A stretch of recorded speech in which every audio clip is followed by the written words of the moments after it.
오늘 사도행전 12장 3절에서 12절까지 말씀을 함께 봤습니다. 오늘 이 말씀을 통해서 우리가 5분이 다녀오시긴 했지만 이 선교에 우리가 어떻게 동참할 수 있을까, 이 일을 우리가 어떻게 이루어갈 수 있을까, 오늘 이 본문의 말씀을 통해서 함께 깨닫는 시간이 되기를 바랍니다.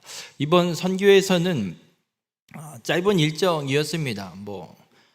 화요일날 오후에 들어가서 주일날 밤에 나오는 일정이어서 일주일도 채 안 되는 짧은 일정입니다. 그 일정 속에 미얀마 난민 공동체 교회도 만나고 또 학교 아이들 중에 새 가정에 방문도 하고 학생들하고 또 학교에서 이틀 동안 요리교실과 또 이 메리 페스티벌, 요거는 그냥 달란트 시장 같은 걸로 생각하시면 돼요.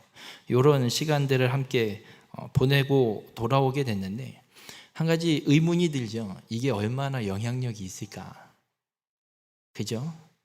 한번 생각을 해보면 지금 선교사님들은 거기서 몇십 년씩 가서 복음을 전하고 있는데 그래도 엄청난 부흥이 일어나지 않고 뭔가 변화가 일어나지 않고 있는데 우리가 고작 그 일주일 가서 잠깐 그거 보고 만나고 뭔가 아이들에게 뭘 해줬다고 해서 과연 이게 얼마나 큰 일을 이룰 수 있을까?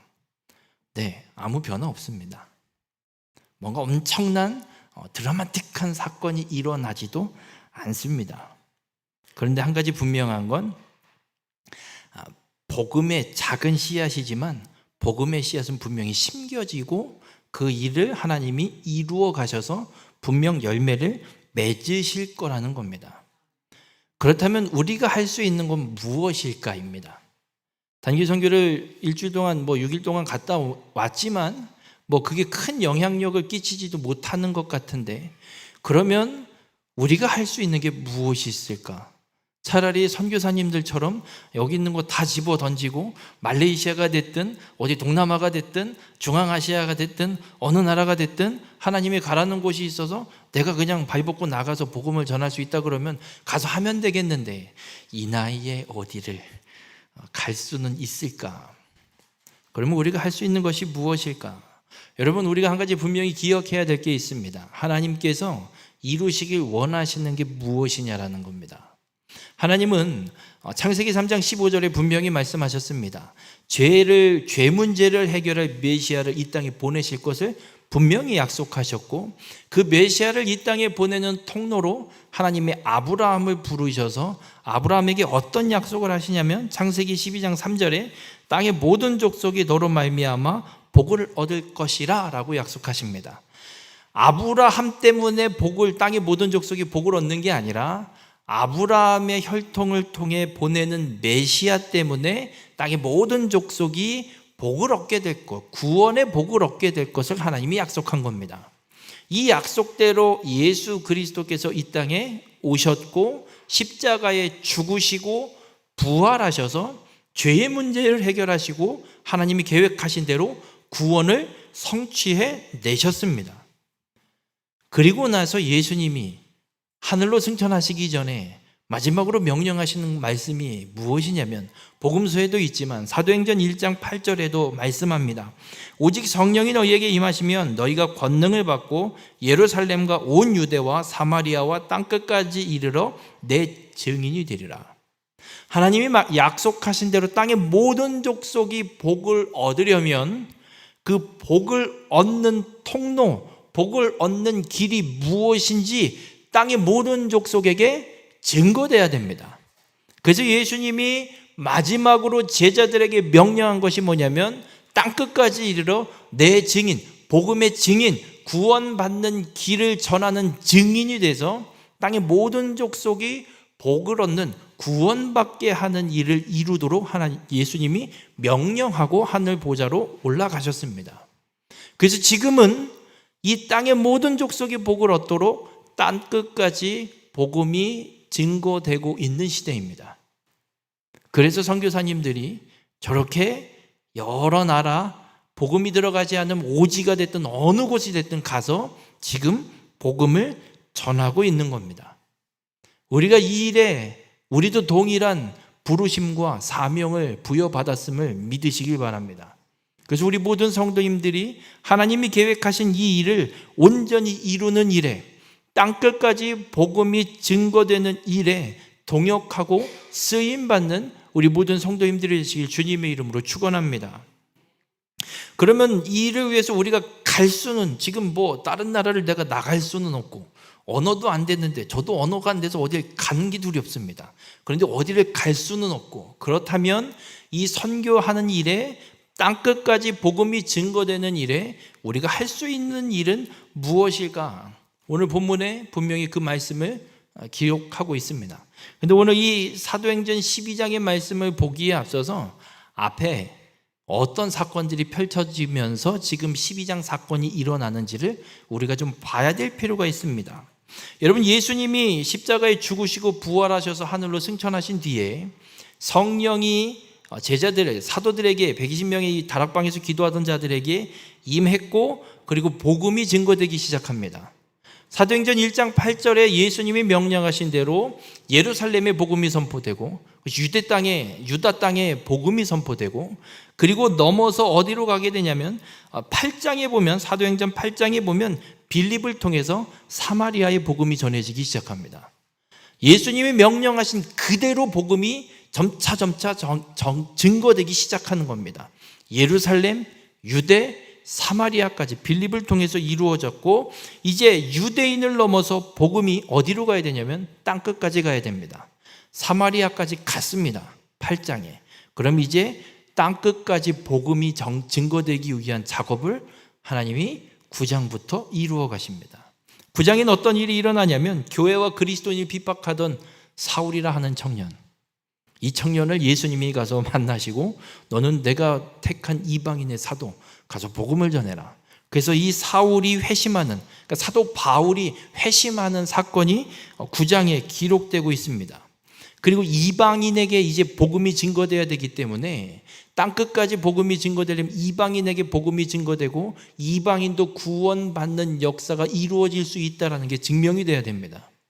그래서 10장에 보면 예수님이 베드로에게 환상 중에 나타나셔서 부정한 동물 보자기를 내려서 먹어라 이럽니다. 베드로가, 아니 하는 이 부정한 동물을 어떻게, 내가 바본 줄 아나 이런 거 먹으라고 하십니까? 예수님, 야 내가 정하다는데 네가 뭔데 안 먹냐? 그런 환상이, 동일한 환상이 3번이 나타나고 나서 누가 찾아오냐면 고넬료, 이방인 고넬료가 보낸 사람들 찾아와서 베드로를 모시고 고넬료의 집에 가고, 고넬료의 집에서 베드로가 말씀을 증거하고, 이들이 예수 그리스도를 믿어 회심하고 성령이 고넬료의 가정에 있는 모든 사람들에게 임하는 역사를 베드로가 목격합니다. 성령 세례를 받은 이들에게 세례를 주지 않을 이유가 무엇이 있느냐 하고 세례를 주고, 그리고 11장에 가면 베드로가 무엇을 하냐면 예루살렘 교회에 모여서, 이 공회의에 모여서 베드로가 증거합니다. 내가 봤다. 이방인에게 성령이 임하는 걸 봤고, 그래서 내가 이들에게 세례를 줬다. 이걸 이야기하고, 그 공회에 모였던, 예루살렘 교회 회의에 모였던 사람들이 이 보고를 받고 나서 어떻게 결정을 하냐면, 사도행전 11장 18절에 보면 하나님께서 이방인에게도 생명을 얻는 회개를 주셨도다 라고 선언합니다. 그래서 이방인도 세례를 받을 수 있고, 이방인도 예수 그리스도를 믿어 구원받을 수 있다라는 걸 교회에서 공식 발표하고, 복음을 이방인에게도 전할 수 있는 길이 열렸습니다. 그런데 유대인들에게만 복음 전하지 이방인에게는 복음을 전하지 않습니다. 그래서 하나님이 바울을 통해서 복음을 증거하는 일들을 이어서 이루어 가게 됩니다. 근데 중요한 건, 하나님이 사도행전 1장 8절에 예수님이 말씀하신 대로 정말 예루살렘, 유대, 사마리아를 넘어 이제 땅끝까지 복음이 증거되는 역사를 하나님이 이루어 가고 있습니다. 이 약속, 이 말씀이 지금 그대로 이루어지고 있는 상황인데, 오늘 읽진 않았지만 사도행전 12장 1절에 어떤 일이 일어나냐면, 그때에 복음이 이제 땅끝까지 증거돼야 되는 그때에, 이제 땅끝까지 복음이 증거되기 시작하려는 이때에 헤롯 왕이 손을 들어 교회 중에서 몇 사람을 헤아려 해요. 예수님이 마리아를 통해서 이 땅에 처음 태어났을 때도 예수를 죽이기 위해서 누가 등장해요? 헤롯 왕이 등장해서 예수를 죽이려고 하잖아요. 근데 오늘 이 사도행전 12장에도 헤롯 왕이 등장해서 복음이 땅끝까지 증거되려는 역사를 하나님이 이루어가고 계신 이 상황에 이 헤롯 왕이 뭐라 하냐면 손을 들어서 교회 중에 몇 사람을 해하려고 합니다. 그래서 야고보, 요한의 형제 야고보가 순교를 당해요. 그리고 베드로도 죽이려고 잡아들입니다. 그런데 무교절 기간이어서 이 절기가 끝나고 죽이려고 감옥에 가둬놓는 상황. 이게 지금 우리가 오늘 읽은 사도행전 12장의 상황입니다. 하나님이 약속하신 대로 땅의 모든 족속이 복을 얻는, 구원받는 하나님의 이 구속사를 이루기 위해 메시아 예수 그리스도를 이 땅에 보내셨고, 예수 그리스도가 이 땅에 오셔서 구원을 온전히 이루어내셨고, 그리고 예수님이 명령하신 대로 땅끝까지 이르러 복음의 증인이 되라. 그래서 땅끝까지 복음을 증거해서 땅의 모든 족속이 구원을 받게 하기 위한 이 역사가 시작되는 이 시점에 그 일을 막기 위해 사도들을 죽이고 감옥에 가두는, 방해하는 사단의 역사가 지금 시작되고 있는 시점이라는 겁니다. 그럼 하나님의 이 구원 약속, 이 복음이 땅끝까지 증거되는 일을 이루기 위해서 우리가 할 수 있는 일이 무엇이냐?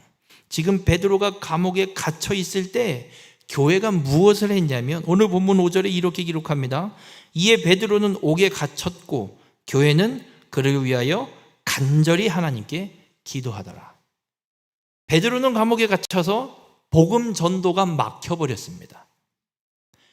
베드로가 나와야 됩니다. 물론 빌립도 사마리아에 전도하고 아프리카 쪽으로도 가고 여기저기 다니면서 복음을 전하고 있지만, 어쨌든 지금 성경에서 말씀하고 있는, 우리에게 선포하고 있는 말씀은 복음이 땅끝까지 증거되는 일을 사단이 방해하고 있음을 우리에게 분명하게 보여주고 계신 겁니다.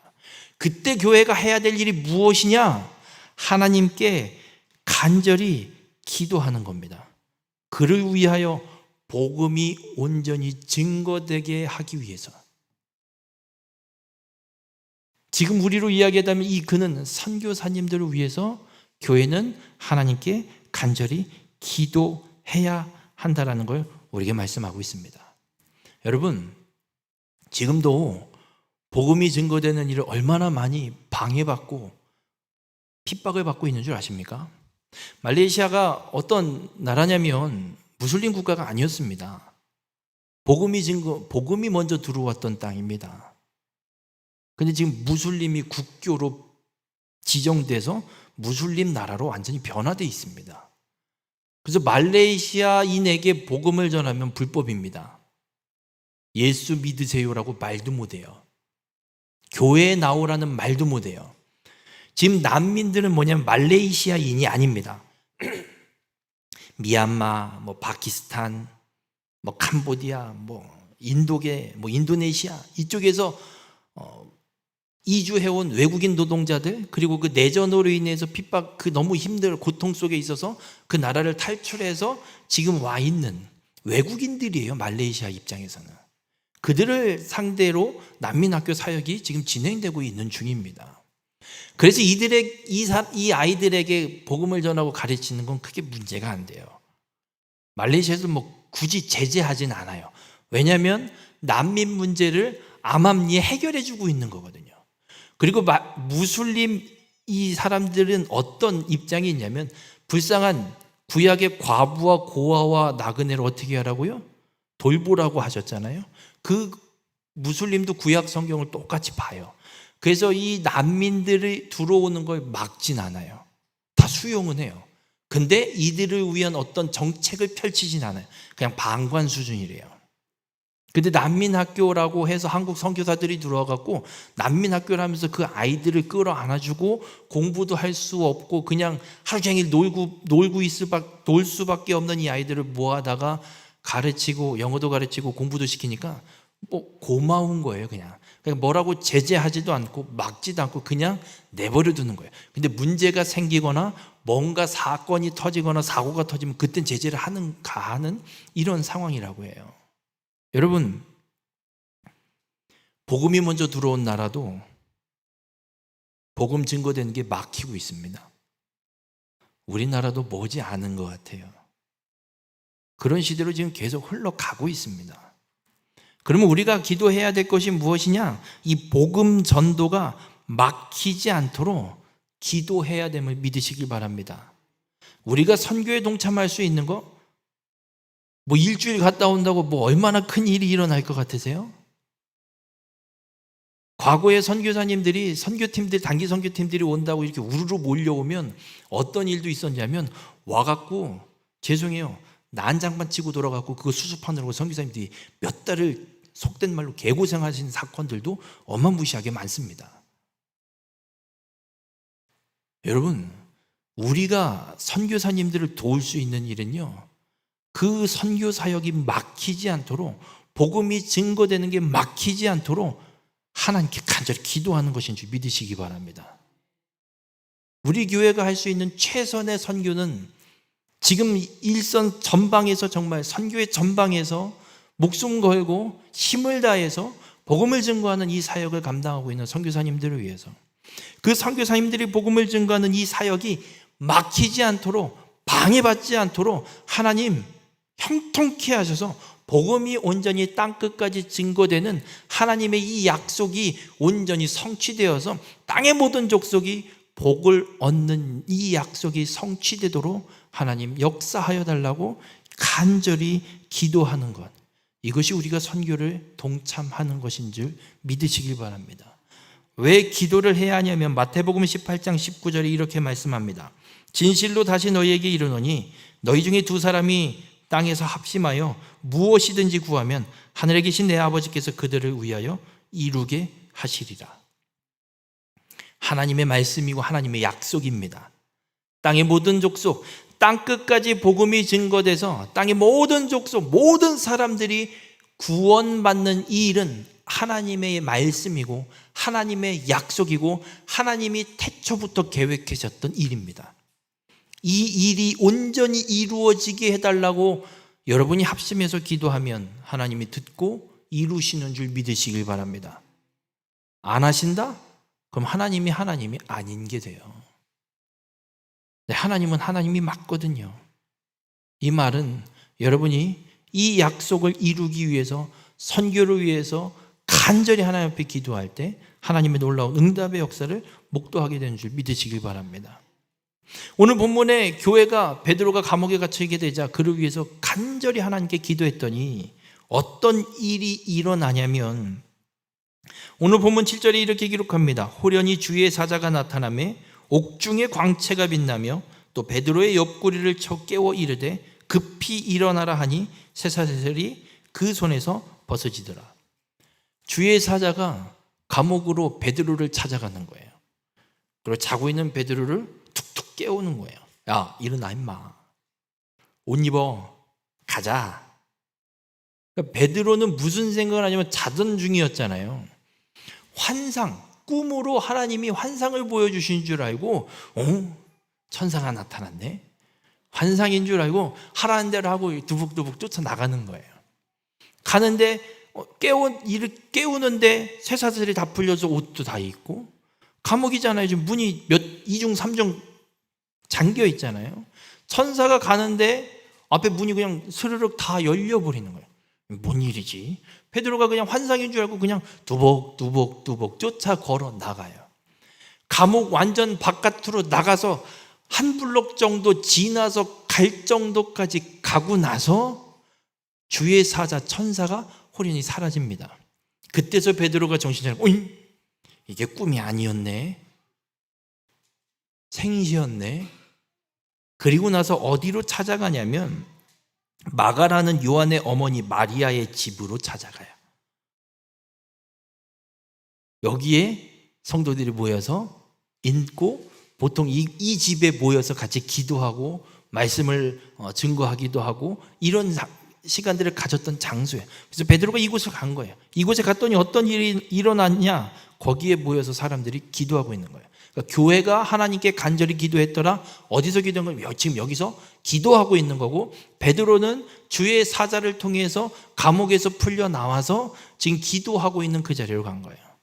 그러니까 사람들이 깜짝 놀랄까요? 안 놀랄까요? 그러니까 베드로가 가서 문을 두드리는데 여자의 꼬맹이가, 어른들은 기도하고 있으니까 여자의 꼬맹이는 놀고 있었나 봐요.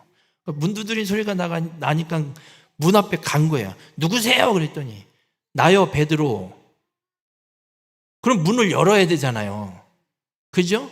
이 꼬맹이도 화들짝 놀래갖고 어른들 기도한데 갖고 저기요 지금 문 밖에 베드로 선생님 와갖고 문 두드리고 있어요. 다들 야, 뭔 소리 하냐, 지금 감옥에 있는 사람이 어딜 봐서 문을 두드려. 아니 진짜라니까요. 뭐 가보자니까요. 가봤더니 정말 베드로였던 거예요. 여러분, 이 역사가 왜 일어났을까요? 네, 물론 하나님의 계획 속에 이루어진 일입니다. 하나님이 이 계획 속에서 하나님이 하시는 일은 하나님께 간절히 기도하는 자의 기도를 들으신다는 얘기예요. 하나님은 하나님 말씀대로 반드시 이루십니다. 그러나 이 일이 이루어지기를 너희는 기도해야 하니라 성경은 분명하게 우리에게 말씀하고 있습니다. 그래서 기도했더니 하나님이 베드로를 감옥에서 구출하셔서 복음이 증거되는 역사를 펼쳐가게 됩니다. 그리고 나서 오늘 읽은 이 12장 이후 13장부터는 어떤 역사가 펼쳐지느냐? 안디옥 교회에서 바울과 바나바를 파송하는 사건이 펼쳐지고, 그리고 바울이 소아시아 지역 이 유럽까지 복음을 증거하는 전도 여행의 기사들이 쫙 기록되게 됩니다. 그래서 예수님이 사도행전 1장 8절에 말씀하신 땅 끝까지 이르러 내 증인이 되리라 라는 이 약속의 말씀을 바울을 통해 이루어 가시는 역사가 펼쳐지고 있게 됩니다. 우리 모든 성도님들, 하나님은 이렇게 일하시는 분임을 믿으시길 바랍니다. 이 나이에 내가 뭘 할 수 있겠어요. 다니엘은 여러분보다 나이 더 많았다니까요. 다니엘 앞에서 80 명함도 못 내민다니까요.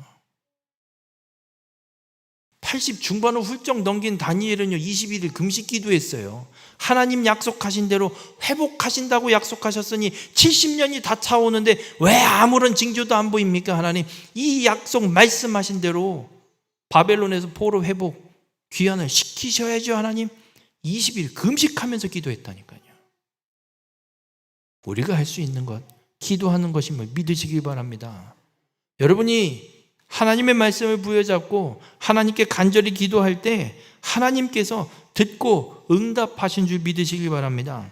야고보서 5장 14절에는 이렇게 말씀합니다. 그러므로 너희 죄를 서로 고백하며 병이 낫기를 위하여 서로 기도하라. 의인의 강구는 역사하는 힘이 큼이니라. 서로 회개하고 병에 걸린 그 성도를 위해서 그 병이 낫기를 간절히 기도하래요. 왜냐고요? 의인의 간구는 역사하는 힘이 크기 때문에, 의인이 병 낫기를, 한 성도를 위해 병 낫기를 기도하면 하나님이 역사하셔서 그 성도의 병을 낫게 하시는 역사, 그 힘이 있기 때문에 기도하라고 말씀하고 있어요. 여러분, 하나님의 말씀을 이루기 위해서 하나님의 가장 원하시는 태초에 세우신 구원 계획, 땅의 모든 족속이 복을 얻는 이 일을 이루기 위해서 하나님 앞에 간절히 기도할 때 하나님이 그 기도를 들으시고 응답하시는 줄 믿으시길 바랍니다. 요한복음 14장 14절은 이렇게 말씀해요. 내 이름으로 무엇이든지 내게 구하면 내가 행하리라. 예수님이 하신 말씀이거든요. 예수님 이름으로 구하십시오.